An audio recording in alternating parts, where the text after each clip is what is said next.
Magandang araw, grade 9 students. Welcome sa ating explainer ngayong araw. We are going to take a really fantastic journey together. We're starting right inside your own home, and then we're going to expand outward into the wider society. Today, we're exploring the expanding circles of society, and we'll specifically focus on how we build a truly strong community through two massive concepts, solidarity and subsidiarity. Let's dive in.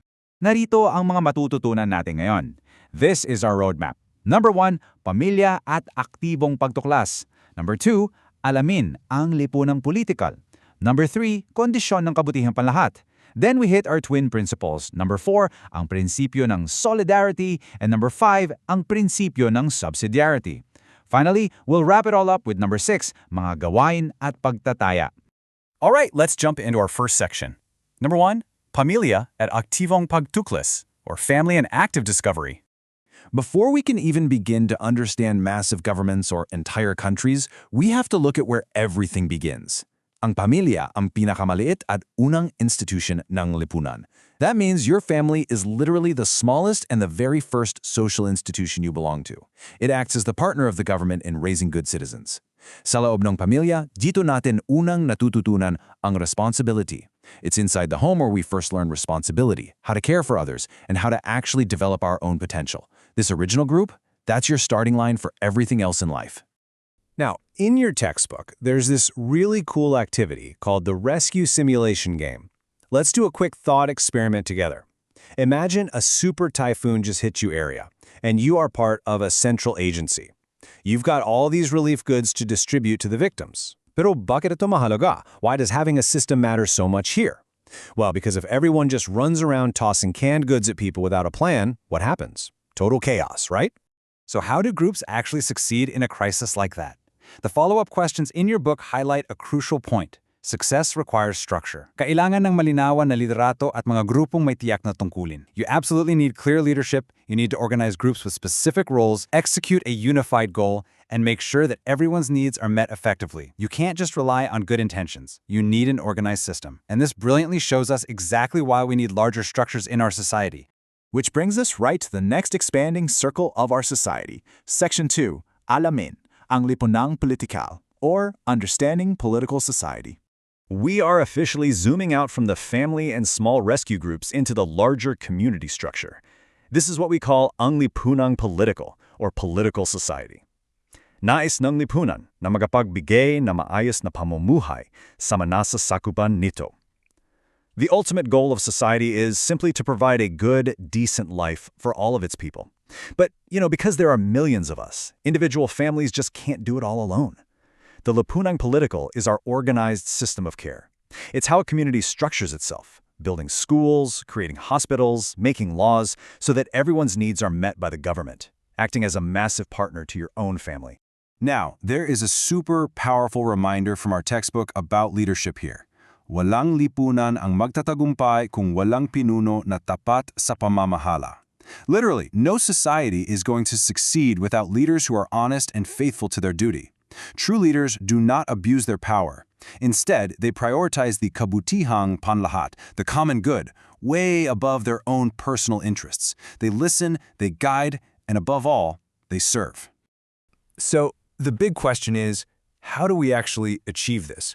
What are the basic requirements? Let's look at Section 3, Kondisyon ng Komunitava and Kabutihang Panlahat, or the conditions for the common good. To achieve that common good, a political society needs three main pillars. First up is kalayaan, or freedom. But wait, this isn't just doing whatever you feel like doing. It's freedom used with conscience and humanity to develop yourself. Second is katotohana, or truth. Ang lahat ng bagay ay nagmula sa Diyos at ang katotohanan ang hinahanap ng tao. Truth gives our society a unified factual purpose. And third, maybe the most crucial, is katarungan, or justice. Kung walang katarungan, tanging kaguluhan lamang ang iiral. Without justice, there is only chaos. Justice is what ensures security, fairness, and human rights for absolutely everyone. Once we actually have those conditions in place, we need tools to navigate the society. Let's introduce the first of our twin compasses. Section 4, ang Principio ng Solidarity, or the Principle of Solidarity. Ang Principio ng Solidarity. This is the principle of unity and shared responsibility. Your textbook brings up a really beautiful point from St. John Paul II here. He said, we need to shift our thinking from iba to tayo, meaning we have to stop looking at other people as them and start seeing everyone as us. We are all responsible for one another. You recognize that every single person is your kapwa, your partner in building a better community. So how do we actually practice this in real life? Here are some very practical examples straight from your book. Pag-aaral ng mabuti, studying hard right now so you can contribute your skills later. Pagpatatupad ng maayos na panukala, proposing good ideas to prevent abuse in your community. Pagtatrabaho ng maayos, working honestly and excellently when you get a job. And for the adults, pagbabayad ng tamang buwis, paying the correct taxes. Solidarity is simply taking action, whether it's big or small, to support the whole group. But what happens if a problem is just way too big for a small group or an individual family to handle? That brings us to Section 5, ang Principio ng Subsidiarity, or the Principle of Subsidiarity. Ang Principio ng Subsidiarity. Think of this as the principle of empowerment, or decentralization. Tutulungan ng mas malalaking sangay ang mas maliliit. Higher organizations, like the national government, absolutely must support smaller ones, like your local barangay or local farmers. But here is the major catch. They have to help without taking away the smaller group's independence. For example, the government provides roads and seeds for farmers, but they don't go out and micromanage exactly how the farmer plants their crops. It is all about empowering people from the bottom up. And this perfectly illustrates how these two principles are just meant to work together. Notice how solidarity is a horizontal connection. It connects all of us, side by side, moving together as one unified community with shared responsibility. Subsidiarity, on the other hand, is a vertical connection. It features higher authorities reaching down not to oppress or control, but to empower and support the lower levels so they can solve their own problems. Together, these two complementary forces keep our entire society perfectly balanced. Your textbook leaves us with a truly powerful thought inspired by St. Thomas Aquinas. Even small youth organizations, like your own student government, are absolutely vital to the health of the entire nation. Sumali sa mga proyekto pampamana. Join community projects. Use your voice.